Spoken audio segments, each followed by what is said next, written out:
Good morning, people.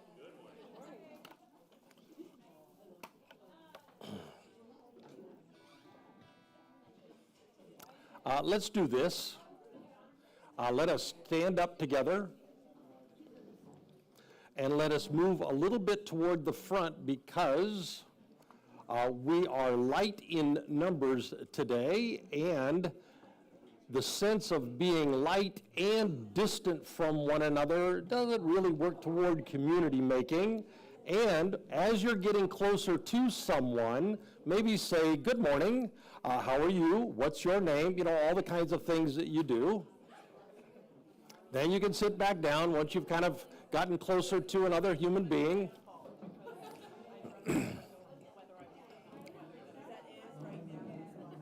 Okay, that's good, that's good. And now, if you would, stop what you're doing and let's all just congratulate the newlyweds who have come and graced us together. Say congratulations to David and Elisa. They got married. I got to do their ceremony a while ago. Did y'all go on a honeymoon somewhere far away? We did. We went to Aruba. Aruba? Oh, that's a good honeymoon. Remember when we did that? Yes. No, I don't remember. I do remember the sex. Okay. All right, what are we doing now? I got distracted. Hey, I just went off. Dave, are we fixing this? Hello? The microphone went off, right? No. Oh, you still hear me? Oh, my apologies. All right, so I was just sharing with someone before we began, I've been in a little bit of a funk lately. I think it's a long-term worn-outness kind of funk. For 3 years, I have lived in violation of a long-term life strategy that I have held, which is enough to do and enough time to do it. That's been really important to me since I burned out in my 20s. Now, I know why I did too much. I know exactly why I did it. We did have a pandemic. I didn't plan for that. And coming into that pandemic took, as a community, a lot of time and energy and bandwidth to make sure that we could do those kinds of things. It turns out that coming out of a pandemic also takes extra time and energy and bandwidth. And I was like, finding a new home for us was like a part-time job in addition to an already full job that I had, because this time around we had to talk about theology. Last time we just had to talk about space. Nobody cared if we were the right kind of Christians. This time we had to do that, so I had a lot of conversations with a lot of ministers, 63 of them over the course of that time. And then when we did find a place and moving in, we weren't just putting things back the way they were. We had changed during those 3 years, and all of that processing had to be integrated into the new things, the new ways we do things. So, yeah, I can't think of anything I would not have done except maybe run for school board, and for that I blame Angie. It's her fault. I probably should not have done that, but all the other things, I'm glad I did them. I think I would probably do them all over again, but worn out. And as happens, not just to me, I bet it happens to you too, when your brain and your body gets worn out, a funk. So, nothing if not consistent me. I practice what I preach. I've been talking to my spiritual friends about my funk. I've been putting together a recovery plan for some kind of a restore my soul plan, which is all good, but still a funk, until I had something of a reprieve last Friday. This is our steering team. These people work tirelessly to help our community be healthier, get healthier. They are gifted, they are experienced. We are lucky to have them. So Friday, our twice-a-month steering team meeting, there we are on Zoom, and I went around the screen and I said, tell me, 3 simple questions. What have you worked on? What are you working on? And is there anything blocked that will keep you from doing something? And then they talked, and they talked about what they are doing. And honestly, I was deeply moved. Kind of snapped out of a funk kind of moved, because I'm still tired. I still got a recovery plan, but my goodness, when you see what these people are working on our behalf, you should hug and kiss them in as non-cringy a way as you can do that. We owe these people. We are becoming a healthier community every day because they love our community, because they bring their gifts to organize us. They are not employees. They do it because they love us. And because they do the work that they do, kind of the organizing, steering kind of stuff, we can all show up and do all of our part and work together to all of us be working to make ours a healthy community. I was encouraged, unfunk kind of encouraged. If you haven't, you should get to know them. That's why I put them up there. And if you do know them already, ask what they've been doing lately. And if you already know what they're doing, ask them why they're doing it. And I think you will be out of a funk as well. So, if you're a newcomer, we're glad you're here. We'd like to welcome you in as non-swarmy a way as we can. And the way that we do that is we invite you to click the QR code, get the email, and then we'll send it to you. You can read a bunch of stuff about the community that is relevant to newcomers, questions you might want to ask.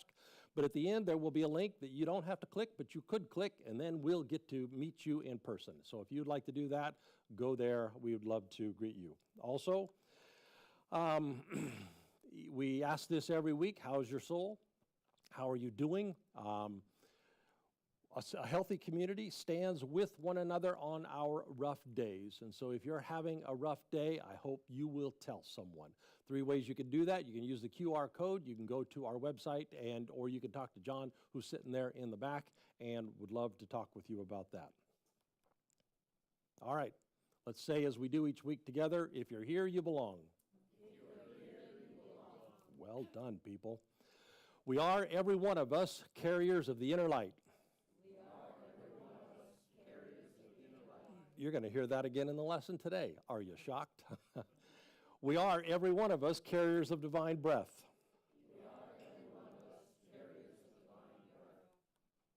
So, we work the circle together. 4 categories of ancient spiritual practice that we have updated that are transformative to our souls when we do them. One of them, the communal practices. We had a picnic last week, and it was a great picnic. That place is beautiful. You all are delightful human beings. It was a wonderful time being together. Thank you to Carol, Joy, Shelby, and Heather, but also all the other folks who helped them. Pardon? And Morgan. How come you didn't make it on the slide? Not enough love. Okay, today we're having What Are You Thinking on Zoom. Also, there's Robin right over there. There's going to be a drop-in Enneagram group afterwards. I need a little bit of a finger count because one of our childcare workers is in the emergency room. And so I think everything's going to be okay, but we're doing that. So if you would we want to make sure we've got enough childcare there. So if we don't have enough, more than one, so finger count how many kids you're going to have at childcare afterwards. Let's just see that. That is money well spent. We're going to make sure we do that again. Let's see, the work day was rescheduled to the 21st, coming up this Saturday. The Centric Prayer Group next Sunday. Drop-in self-awareness next Sunday as well. Snack and chat. Now, here's what snack and chat is. It's kind of a low-key way to hang around after church. We're going to have some snacks there. We've got the child care. Let's use it. Use the time to be with one another. Simple snacks. Maybe we can all chip in and bring some along the way. We're just going to head down the hall and hang out together because you already went through the hassle of getting dressed. You already went through the hassle of getting in the car. You got the kids into the car. You got yourself all the way here. Now you're here. We might as well take advantage of all that labor that you did and do some extra stuff as well. One of them is just hang out down there. You can also see on the 5th, we got a brew crew coming up. Again, the work day is rescheduled to this Saturday. I think you saw the mulch out there already. So you are not unaware that our nation, our city, probably our families, have got a tough year coming up. This is not a high water moment in our nation's history or in our world. But under the heading, Here Now Small Doable, our tradition insists that one option we do not have is to tuck tail. One option we do not have is to bury our heads. One option that we do not have is to do nothing. We can't do it all, but we can do here, now, small, doable. So when we are doing Braver Angels, and when we are doing One Wake, and when we are doing community service projects together, that's how we do not nothing. That's what we do here, now, small, doable. It's a way we can participate in bettering our world when our world kind of needs some bettering. So this event is not a Common Thread event. It's a Braver Angels event, but Braver Angels asked us to host it. And in the invitation, they wrote this, and they said, if we can change ourselves, we can change our world. If we can change ourselves, we can change our world. That's something we can get behind, so I hope you'll come. That's coming up. As always, all the things that I just ran through, you can find out what's happening 3 places. I'll find out on our email, on our website, and in the app.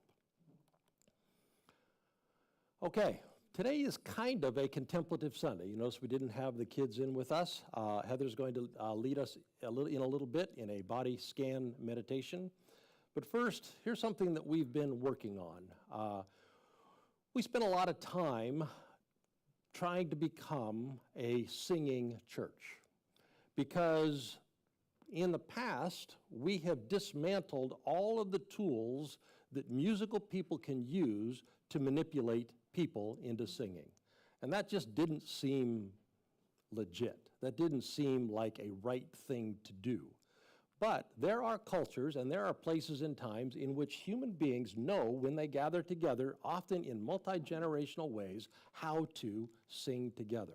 So we've been doing for some time now a version of music school. And we have learned a lot. We've learned enough that we can actually now start being creative with the things that we have learned. And we've been exploring some of the things that we might be able to do, but it starts with a basic comfort level with using our voices in a community to experience what happens when communities are able to sing together. So, someone this week told me this thing. They know a lot about group singing, that if you stand, you lose a little bit of your own voice being what surrounds you, and you start to engage in being part of the collective voice. So I'm going to invite you today to do that as an experiment with me. Let's try that. We're just going to sing the one song standing. The other one you can sit for, but we're going to try and stand and see if we can experience being part of one voice as opposed to being absorbed in our voice. And then you can sit back down. Then Heather will come and lead our meditation, and that's all the introductory stuff you get. Are you ready? Joe, come on. Oh yeah, stand up. Now, shall we stand together?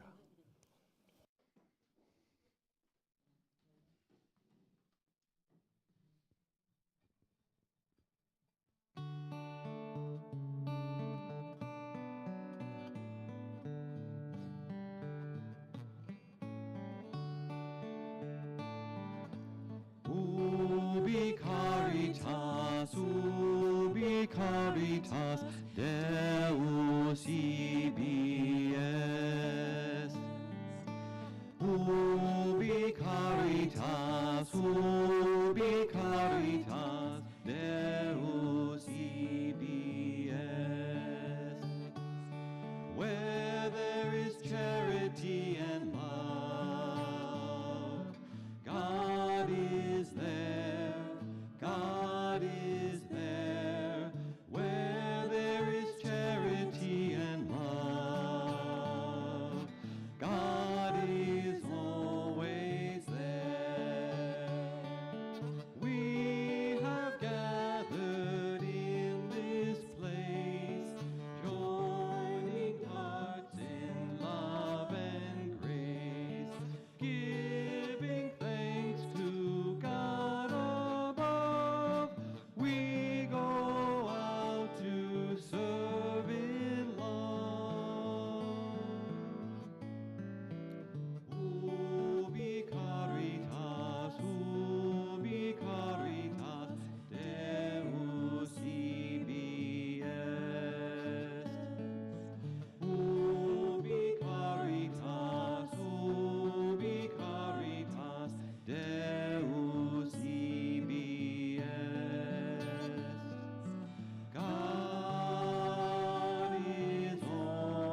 This is a body scan, but I have been working with Robin Camus, who is doing the drop-in Enneagram today at 11:30 after What Are You Thinking?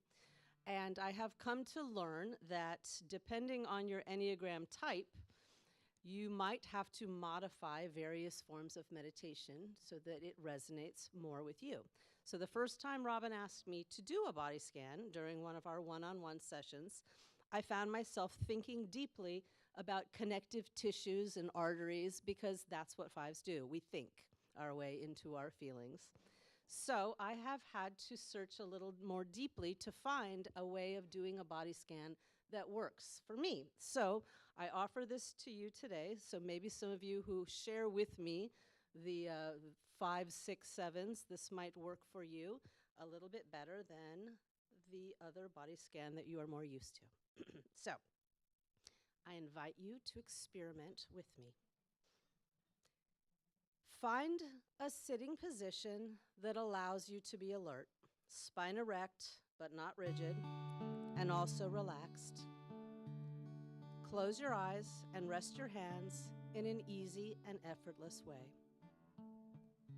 Allow your awareness to scan through your body and wherever possible, soften and release obvious areas of physical tension. You might very consciously relax in the shoulders, soften the hands, relax the belly. Because we so easily get lost in thoughts, body scan meditation begins with attention to breath. Using the breath as a primary anchor of mindfulness helps quiet the mind so that you can be awake to the changing stream of life that moves through you. As you practice, you might find a different anchor other than the breath might be most useful to you. Perhaps sounds, or maybe the whole field of bodily sensations, or perhaps both, listening to and feeling your moment-to-moment experience. What's important is that your senses are awake and attention with the breath as a home base, or sounds, or sensations can help you to know that you're here. Take a few very full breaths, aware of the inhale filling the lungs, slowly and gently exhaling. And then, allowing your breath to be natural, notice where you most easily detect the breath. You might feel it as it flows in and out of your nose. You might feel the touch of the breath around your nostrils or on your upper lip, or perhaps you feel the movement of your chest or the rising and falling of your abdomen. Bring your attention to the sensations of breathing in one of these areas. Perhaps wherever you feel most distinctly, or you might feel a sense of the whole body breathing. There is no need to control the breath, to grasp or fixate on it. There is no right way of breathing. With a relaxed, interested attention, discover what the breath is really like as a changing experience of sensations. We'll pause.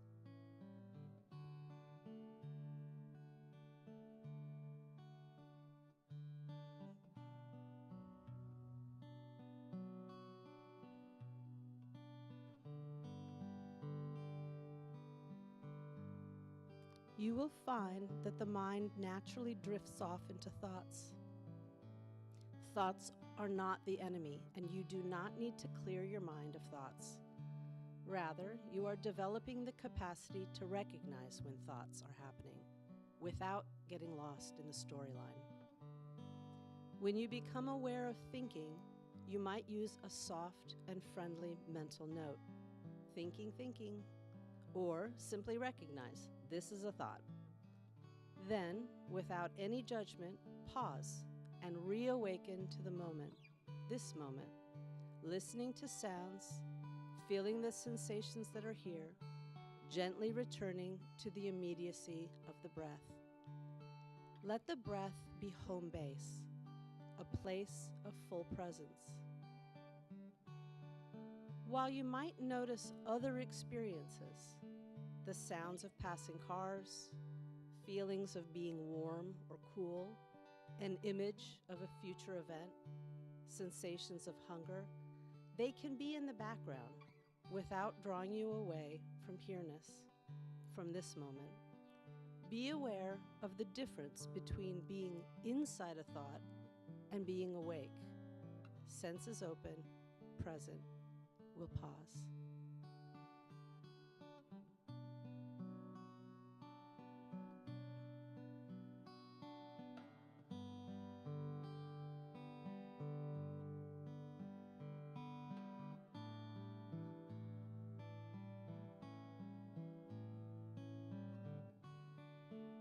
If any particular sensations become strong and call your attention, allow these sensations, instead of the breath, to become the primary subject of mindfulness. You might feel heat or chills, tingling, aching, twisting, stabbing, vibrating. With a soft, open awareness, just feel the sensations as they are. Are they pleasant or unpleasant? As you fully attend to them, do they become more intense or dissipate? Notice how they change. When the sensations are no longer a strong experience, return to mindfulness of breathing, or perhaps listening to and feeling your moment-to-moment experience. If you find it difficult to stay with persistent, strong sensations, unpleasant sensations, you might breathe with them. Let the breath help you find some balance and openness in the midst. Or if the sensations are so unpleasant that you can't be present with any balance or equanimity, feel free to return to your home base, to your primary place of resting attention, the breath, perhaps listening to sounds. In a similar way, when strong emotions arise, fear, sadness, happiness, excitement, grief, you can practice meeting each experience with a kind and clear presence, not pushing anything away, not judging, not resisting what is happening. Rather, simply notice and allow the experience, just as it is. Notice how this fear or hurt or difficult emotion feels like as sensations in your body. Where do you feel it most strongly? Is it static or moving? How big is it? Is there judgment in your mind about what's happening, about the fear or restlessness or irritation? Does your mind feel contracted or open? As you pay attention, just notice what's happening and let it be just as it is. In this present, allowing awareness, notice how the emotion changes. Does it become more intense or weaken? Does it change into a different state? Perhaps anger to grief, or happiness to peace? If the emotion is strong, is difficult to be with it, you might breathe with it. And if it feels overwhelming, come back to your breath, to the home base that allows you to relax with the present moment. If you are confused about where to pay attention, or if the emotion is no longer compelling, again, relax wakefully with the breath, or perhaps listening to or feeling the moment-to-moment experience. And pause.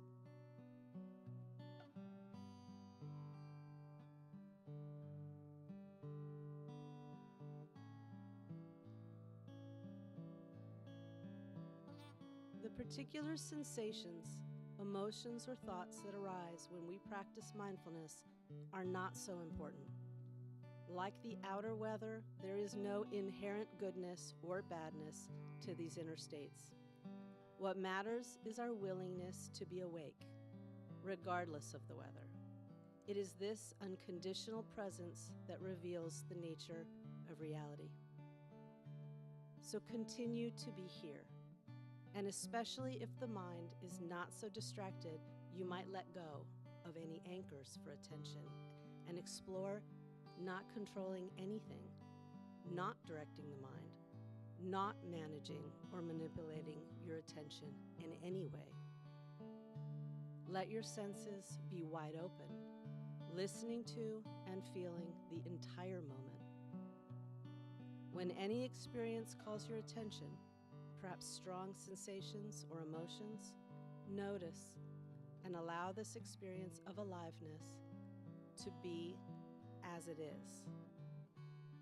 Allow what is happening to unfold in an awake, open awareness.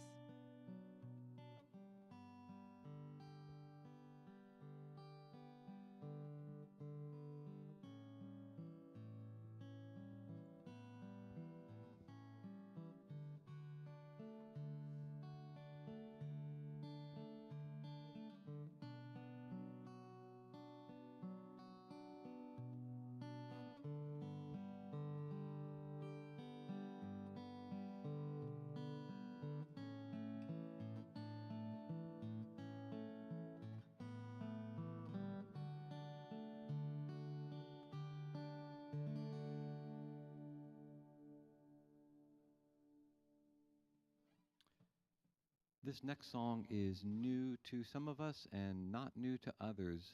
I want to invite you, there's a very simple refrain. I want to invite you to join in as much as you wish.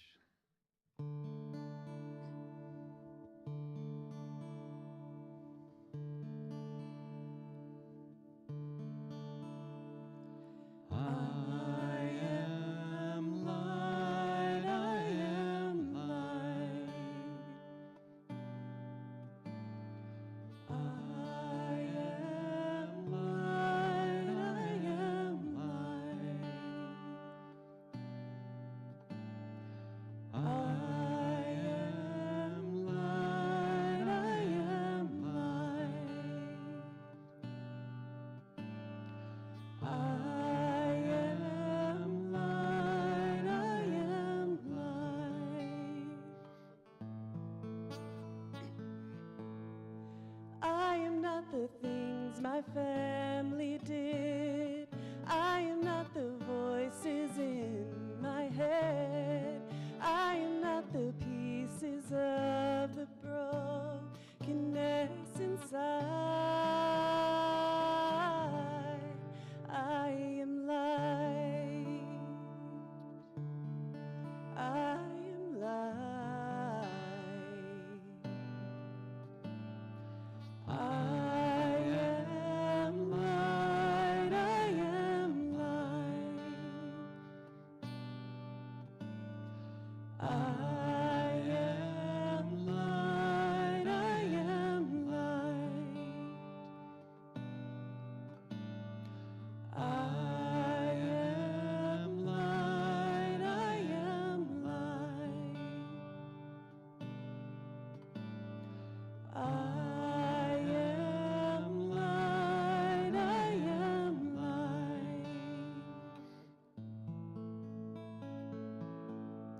I'm not the mistakes that I have made, or any of the things that cause me pain.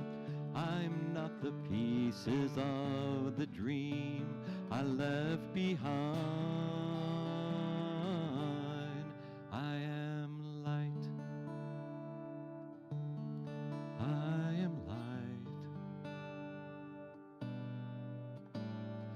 I am light. I am light. I am light. I am light. I am light. I am light. I am light. I am light. I am not the color of my eyes. I am not the skin on the outside.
of it all.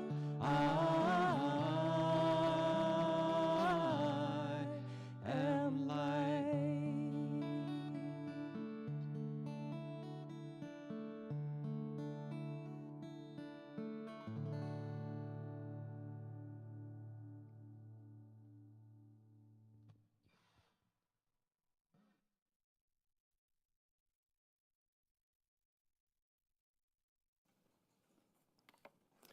I remember that song. I like it.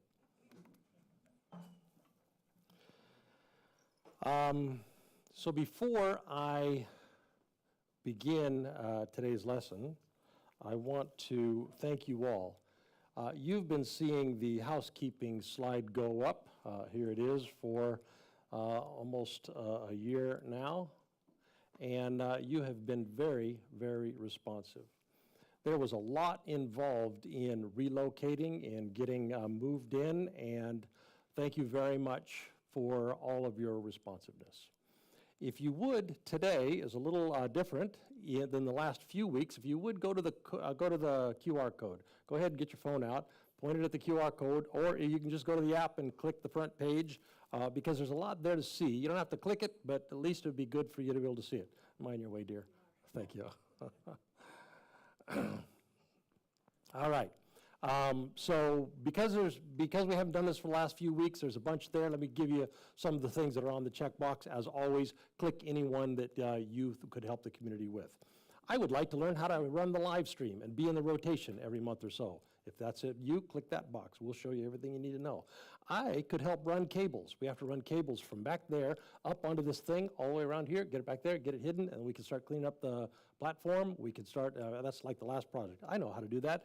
It is not a difficult job. It's not a technical job, but you do have to be comfortable on a ladder. If you'd be willing to do that, check that one. On the weeks when we have the kids in here, I would be willing to help put musical instruments away after church. Takes about 10 minutes. Or I would like to be invited to play the xylophones. Joe makes it very doable. You don't have to have a lot of musical experience. Or I would like to get alerts from the One Wake mental health team.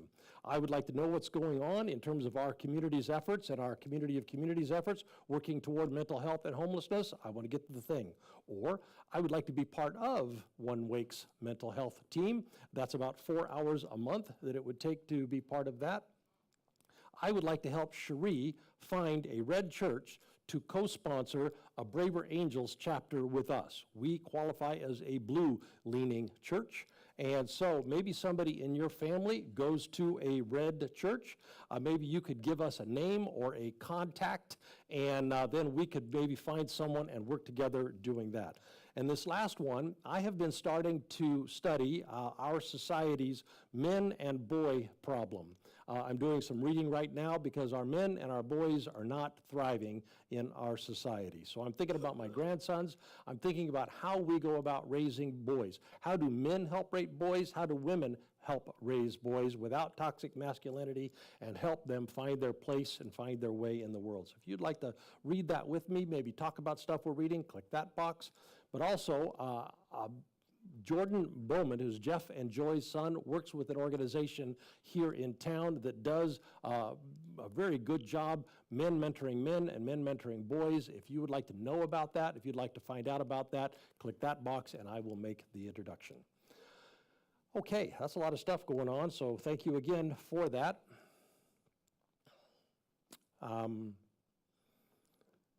Let's start the lesson. Oh. I was feeling crowded. Now I don't feel crowded. My mother was a difficult woman. She was the embodiment of the phrase, hurt people who hurt people. My daughter, my new daughter, wave new daughter, my new daughter found a box of family pictures and was sending them to me by text saying, who's this and what's their story? Who's this and what's their story? Who's this? What's their story? And eventually we got to the place where I was telling her some of my mother's story. And she said in one of the texts that came back, oh, I get it now. If that had happened to me, I might have been difficult too. And that is why we do life story groups. Because learn one another's stories and it helps us see, you could be me. I could be that. that could be my life. We say it every time we form life story groups, trust and affection. Life story groups build trust and affection. Now, most people are not extreme cases, not like my mother's broken and wounded heart, but all of us, knowing one another's stories, it builds trust and affection. I realized when I was doing the lesson, I have not done a life story group since before the pandemic. So I made myself a note to organize one. If you'd be interested in doing one with me, let me know. We've also noticed in our community, after doing a round of life story groups, the whole tone of our community changes. It's like adding salt to soup. It changes the taste of the whole community, not just the folks who did the life story groups. So we do them. We do them to build trust and affection. We do them to build authentic community. But we also discovered in the process of doing them that when we tell our stories, it is not uncommon that we learn something about ourselves in the telling of the story. And I think that happens a lot of times because, first, we have worked really hard to create an environment in which we can talk about our lives. We use the phrase, talk about our shit and still belong afterwards. So it's just a way that we think about being community, authentic community. Well, I think that environment affords us a kind of free-range thinking to say out loud of our mouths without the editing that we often do in other contexts, things that we might not have explored before. And I think that's one of the reasons why it happens. Another reason it happens, and this has happened to me, we are telling our stories later than when we lived our stories. And in the intervening time, things have happened. Our lives have changed, our perspective has changed, our perspective on reality has broadened, our life experience has broadened. Consequently, when we tell it, we bring a different perspective to it that's bigger and broader than it was when we were living it. So we do life story groups. We'll start another round in January. I hope you'll participate.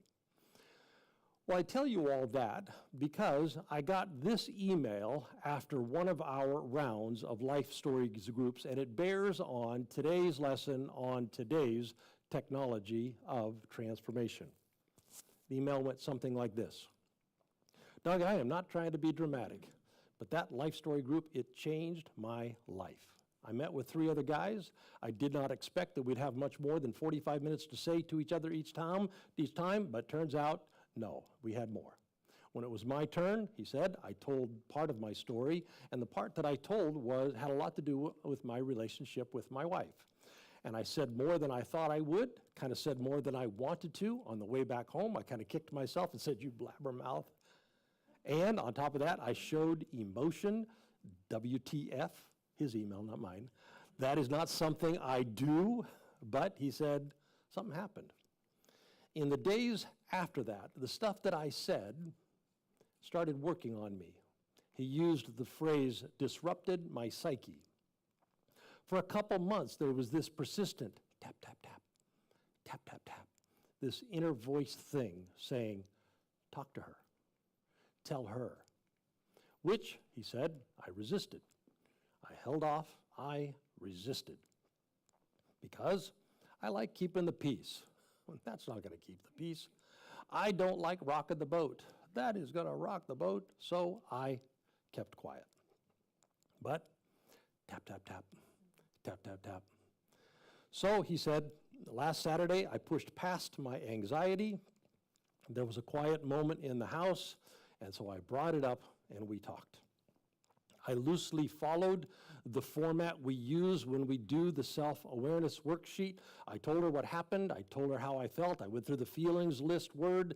I told her the story that I tell myself where I'd seen this pattern before. I did all that stuff. And what surprised me is that it did not rock the boat. And then he quickly corrected himself and he says, well, yes, it did, but not the way I imagined. Because she listened and she understood. But then, together, we started seeing things that we had not seen, and he described it, it was kind of a breakthrough. Now, let me pause his story for a second and say, that happened. That happened to this guy. It's his story. But I am very familiar with that pattern, and I know many of you are familiar with that pattern as well. the way that we talk about it in the community, the stories that we tell ourselves, or the thing under the thing and the thing under that, or you can't see what you can't see until you see it. It's a path that many of us have gone down before in the quest for self-understanding. But even though we've been down the path, or even though we know the pattern exists, it's no less dramatic, no less surprising, no less remarkable when we actually see something that we had not seen. When we find some story that exists under the story that we have been telling ourselves. No less remarkable because we're familiar with the path, no less remarkable even if we've experienced it before. And so the tone of his email was borderline euphoric, borderline exuberant. I can't believe this breakthrough happened in me. I can't believe this breakthrough happened in us. The email told the whole story, too long, plus also that's not really relevant to today. But here's the point. Knowing the pattern, knowing the tools that help us experience the pattern, that does not change that when the pattern happens, it is really, really good, like exciting kind of good. Here's how he finished the email. He said, I've been carrying this story around for 12 years and I didn't even know it. I didn't realize how vigorously my brain had actually been working to make sure I did not see the story, that I did not recognize the pattern, that I did not work to find the story under the story and the story under that. Only in hindsight, he says, now looking back, do I realize how adversely not seeing, not working with, not factoring in those story, those beliefs, that pattern, not doing that, how adversely it was impacting me and how adversely it was impacting my marriage. I was so afraid I would do irreparable harm if I went and looked at that stuff. I was so afraid that I actually had stopped living authentically. I never imagined how this thing that I resisted, exploring my inner world, would change the things the way that it has changed the things. And he said, I don't want to get all effusive, but by then it was too late. But he said, suffice it to say, oh my God, this is a thing. This is a thing. And yeah, it's a thing. Working the circle is a thing. Doing the practices, authentic community, self-awareness work, it's a thing. And today I'd like to talk about this part of the thing. His story highlights another of the technologies of transformation. In many ways, this is a foundational technology. It's a mindset. It's a posture. It's a way that we approach life. A lifelong posture of learning. The superpower of learning, I called it in the Thursday email. It's a devotion to learn, and it's a strong enough devotion to learn that we do that learning pushing against resistance as we do. Our typical brain instinct is to stay wherever we are. Our typical brain instinct is to not change, to maintain the status quo, to be suspicious of change, because the Kraken has not yet been released, but who knows, if I change, maybe destroy everything. A lifelong posture of learning and holding that posture in the face of the inevitable resistance our brains throw up. So to understand that, you kind of have to define terms a little bit. Let me tell you a little bit of what I mean by a lifelong love of learning. It's really good to learn. It's really helpful to learn how Greek philosophy and Roman cultural norms are still impacting American society, often in negative ways. Learning that stuff, it really matters. It's really good to learn, it's really helpful to learn how the Western Christian narrative of sin and salvation has poisoned the well of authentic community for many people, and how it has undercut environmental protection. That's really good stuff to know. It's really important to learn that stuff too. Learning stuff is important, and I hope you make it a priority. But that's not what I'm talking about today. Today we're talking about a second stage love of learning. I bet you know somebody who knows a lot of stuff, and all of their knowing does not make them a better human being. I had professors like that, even when I was in seminary, arrogant pricks who knew everything there was to know about philosophy or religion or science or psychology, but as human beings go, they were not inspiring. I did not want to be like them. Now, when I was young, my church taught me about that. I wish more churches were doing that now. Here's what they taught me. The beginning of wisdom is this: get wisdom. Which kind of stands to reason. That would be the starting point. If the beginning of wisdom is this, get wisdom. Get wisdom, though it costs you everything you have. Get wisdom, get understanding. I had a Sunday school teacher when I was in middle school. We called it junior high because it was California. Solana Beach Presbyterian. This teacher would come back to this text on a recurring basis. Junior hires, you can't just know stuff. Your life has to be changed by the stuff you know. Knowledge must shape your experience. The stuff that you learn must change what you decide. The stuff you learn has to change how you approach decisions that you're going to make tonight and decisions that you're going to make next week. Has to change how you decide between saying yes to this and saying no to that. And kids, it is so important that you put at the top of your list learning the fruit of the Spirit. Love and joy and peace and patience and kindness and compassion, and the virtues like courage and justice. So important that you learn something greater than me or mine, because those are the foundations of wisdom. They're going to help you know what to learn, what to hold on of all the things you do learn, and how in the learning you're going to be able to see a changed and different life. I'm so glad I had that Sunday school teacher. He's been in the back of my head, rumbling around ever since I was in junior high. The beginning of wisdom is not just knowing stuff, but integrating the stuff that we know into living a good life. Filtering what we learn, filtering what we hold on to, because you probably learn a lot of stuff, but what do you hold on to, and what is the criteria by which you decide what you're going to hold on to? How do you get that filtered through the screen? And the screen is kindness and goodness and love. Integrating the stuff that we learn into a moral life, integrating the stuff that we learn into a virtuous life. Get that. If it costs you everything you have, get that. The Sikh tradition understood the same thing. Those alone are wise who reflect within their hearts and elevate the divine. I hear in that, if you want to be wise, learn stuff. Yes, do that. But not just stuff. Also, listen for the interior voice, discern the interior wisdom to help you know what you hold on to of what you learn. Taoism also understands this principle. Those who know others are wise. Those who know themselves are enlightened. The spiritual traditions, all of them, make an important distinction between knowing stuff, knowledge, and integrating stuff that we know with the deeper truths that define what makes life good, what makes life work. Knowledge, wisdom. Acquiring information, knowing stuff, it helps. It gives us perspective, helps us solve problems, helps us make practical decisions, take care of business. But wisdom does more.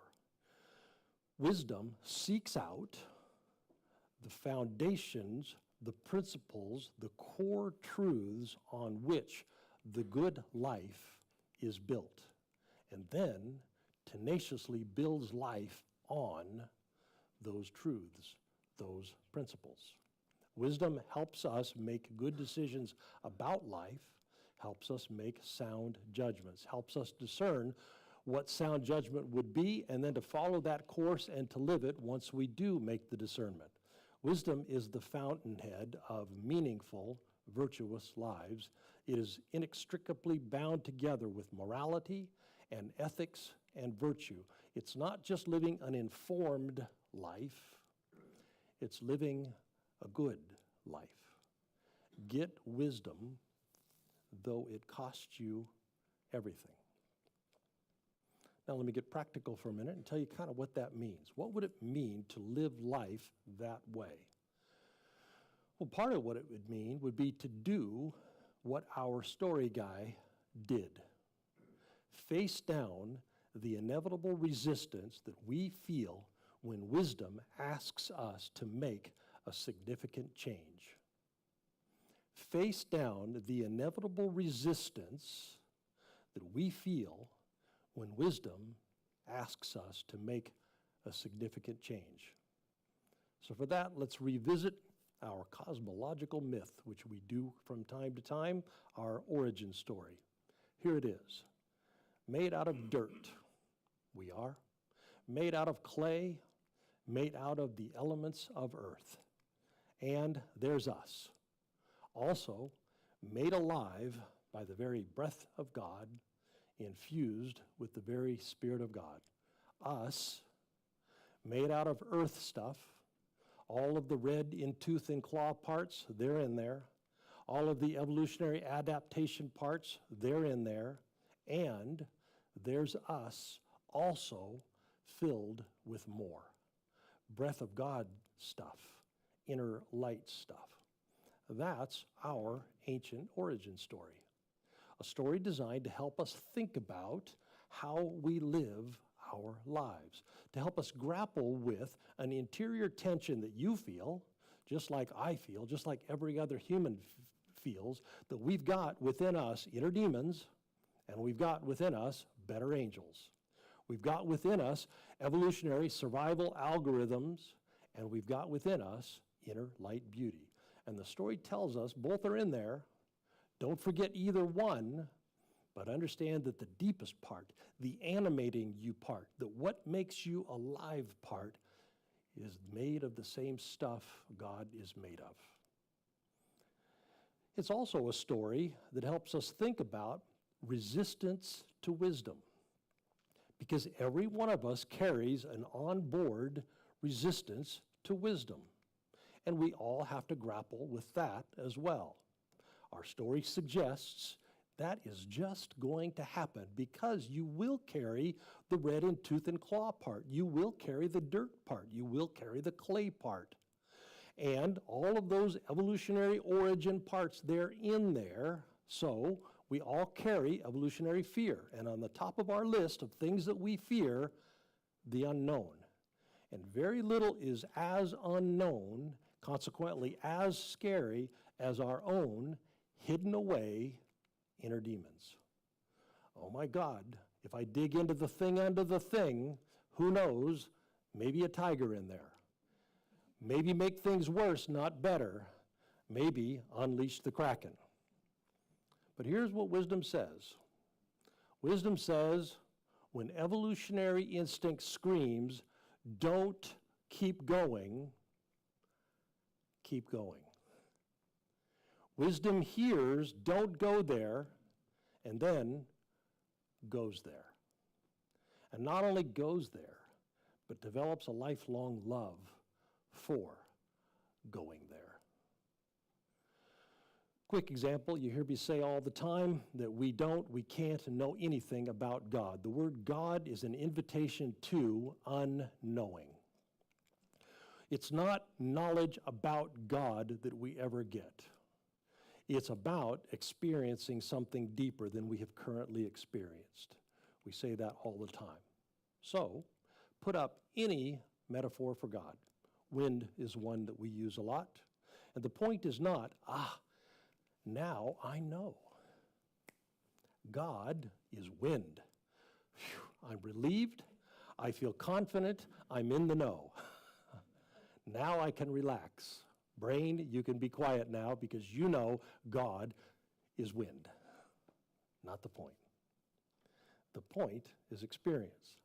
The point of any story we tell about God is that that story will point us to some kind of experience. So, if I wait quietly, I can experience, like a gentle wind blowing, moving me toward love and joy and kindness and goodness and courage and justice, I can experience being moved if I wait in quiet stillness. Knowledge, not that helpful for that part. Wisdom, very helpful for that part. But like me, you know your brain, and you know everybody else's brain. Our brains come with built-in resistance. I don't want to go, usually it all happens unconsciously below the level of my awareness. I don't want to go where I don't know what's there because might be bad. I don't want to go where I don't know what's there. So instead, I do something else. I'm going to go learn some stuff that does not require deep change in my life. The stuff that does require deep change in my life, nah. Which is shorthand for don't get wisdom. Oh, that's too bad. I made the changes and then I didn't update the slide. Hold on.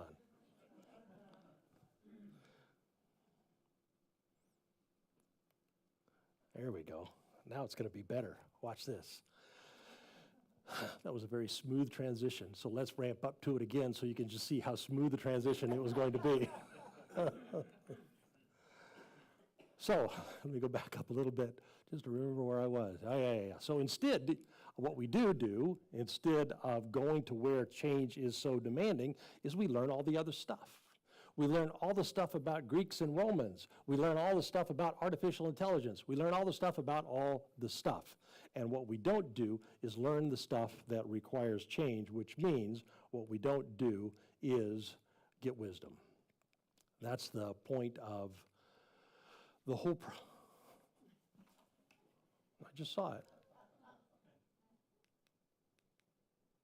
Yeah, we don't do that. That's what we don't do. And consequently, we end up resisting the very notion that there is a God of unknowing. And consequently, we don't end up exploring the spiritual life of unknowing, which turns out is rich and meaningful, but also about the only spirituality that's going to be relevant in the world as the world is taking shape right now. We end up resisting the unseen story that I tell myself that keeps my wife at arm's distance, and consequently, I never experience the depth of closeness that I could. We end up resisting exploring the unseen story that underlies my anxiety. And sure, anxiety sucks, nobody likes it, but we know anxiety, so we stay with it. Maybe next year, too. We end up resisting the story that we tell ourselves that keeps us working for less money than we need and keeps us in financial trouble. Or the other story that we might tell ourselves that drives us to always chase more money, even at the expense of things that are way more important than money. So we keep sacrificing things that in the end we know we're going to regret. We resist exploring the interior part of our worlds that tells us why we isolate, why we withdraw. So we end up staying out of networks of spiritual friendships and are impoverished because we do. We end up resisting why we medicate so much in front of a screen. We resist trying to explore what is the pain that I'm trying to medicate. And because we don't go explore that, we're still medicating next year and maybe the year after that. We resist exploring why we keep ourselves always on the edge of burnout, why the default response is always yes. Or conversely, why the default response is always no, and we don't end up having the fulfillment that we could by being more engaged. A lifelong love of learning is a technology of transformation, but not just learning stuff about stuff. A lifelong love of learning wisdom. A commitment to learn the deeper truths and the truer truths even when they push us into resistance territory. Even when they pit us against evolution brain that says, don't go there, maybe a tiger. Now, a lesson on lifelong learning maybe ought to conclude with a few practical pointers like one hard book a month. I made that commitment right when I left graduate school. Been doing it for 35 years. It was really hard during the kid years. Time was at a premium, but still, one book a month, it's a good idea. It's a very good practical pointer. Or join a book club. Boy, that's a good one. That's a great practical suggestion. Or listen to this highly informative podcast, or watch that very helpful YouTube channel, or attend this workshop, or go to that seminar. Again, learning stuff is really important. But that's not the kind of important that we're talking about today. For the first 10 years, when I was starting Common Thread, I went to all the minister meetings that I could find in town because, honestly, I was looking for friends. And I met a guy, and we got to talking at one of these retreats that a group put on, and we'd read a lot of the same books, and those were weird books for ministers to be reading at that time. So we enjoyed talking about the things that we were reading. We enjoyed talking about the things that we were learning. And I was kind of disappointed that that relationship didn't go the distance.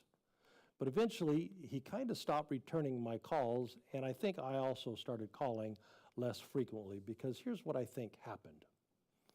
If you allow learning wisdom to challenge the interior resistance that our brains, our bodies will mount, it's going to change how you relate to your spouse.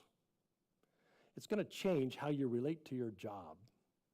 It's going to change how you relate to your friends and to your coworkers, and in our case, it's going to change how you relate to and how you build your congregation.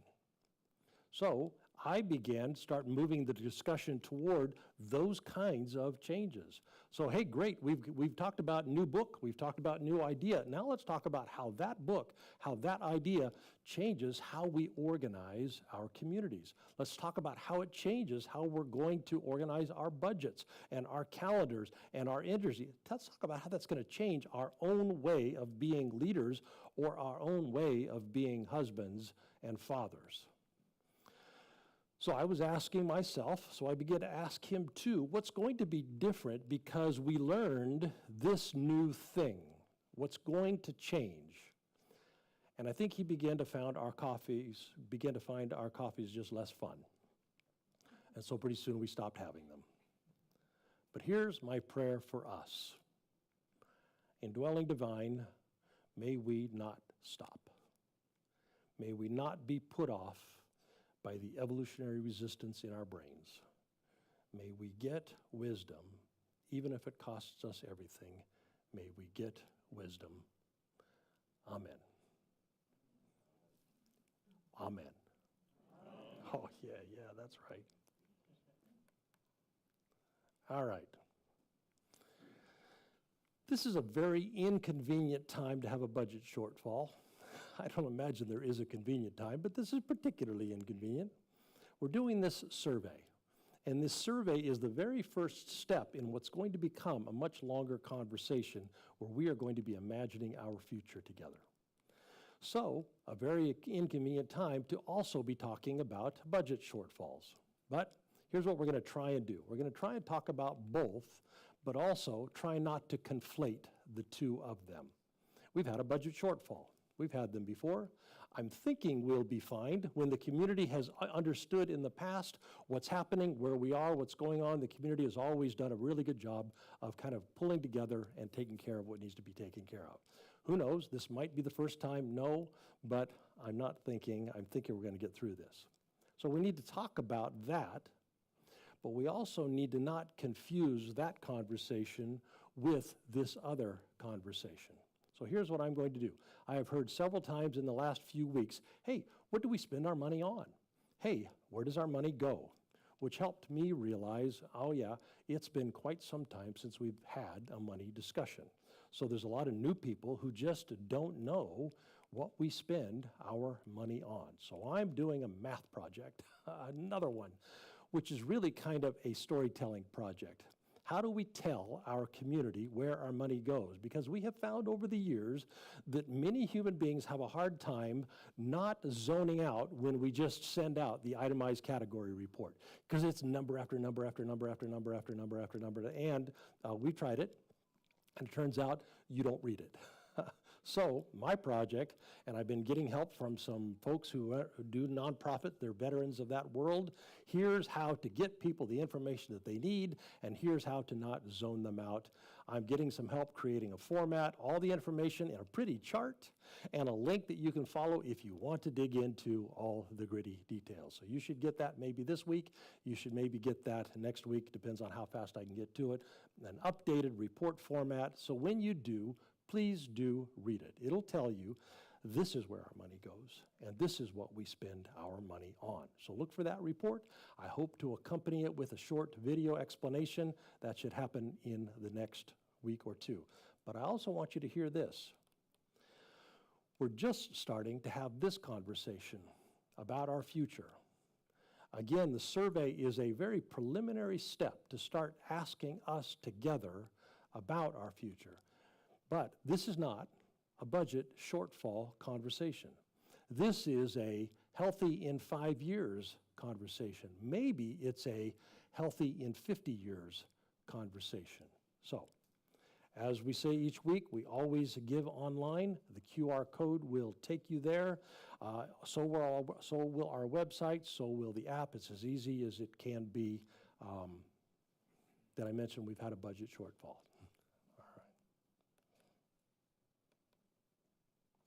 Let's dismiss the folks online, and then we're going to do two things for What Are You Thinking?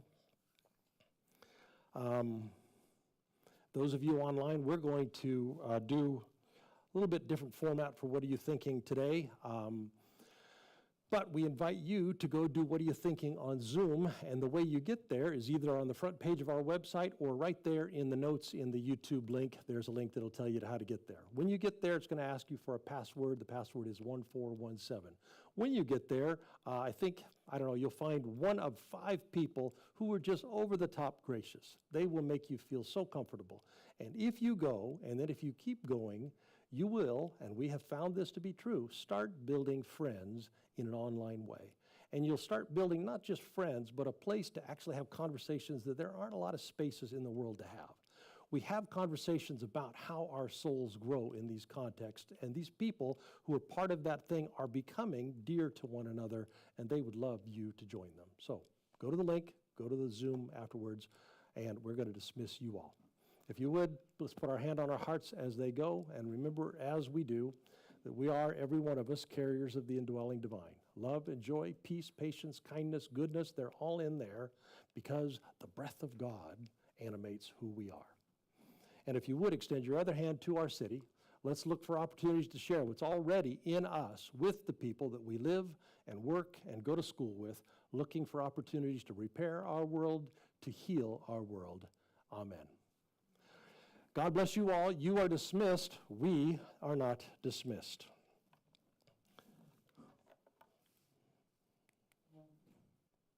All right. So,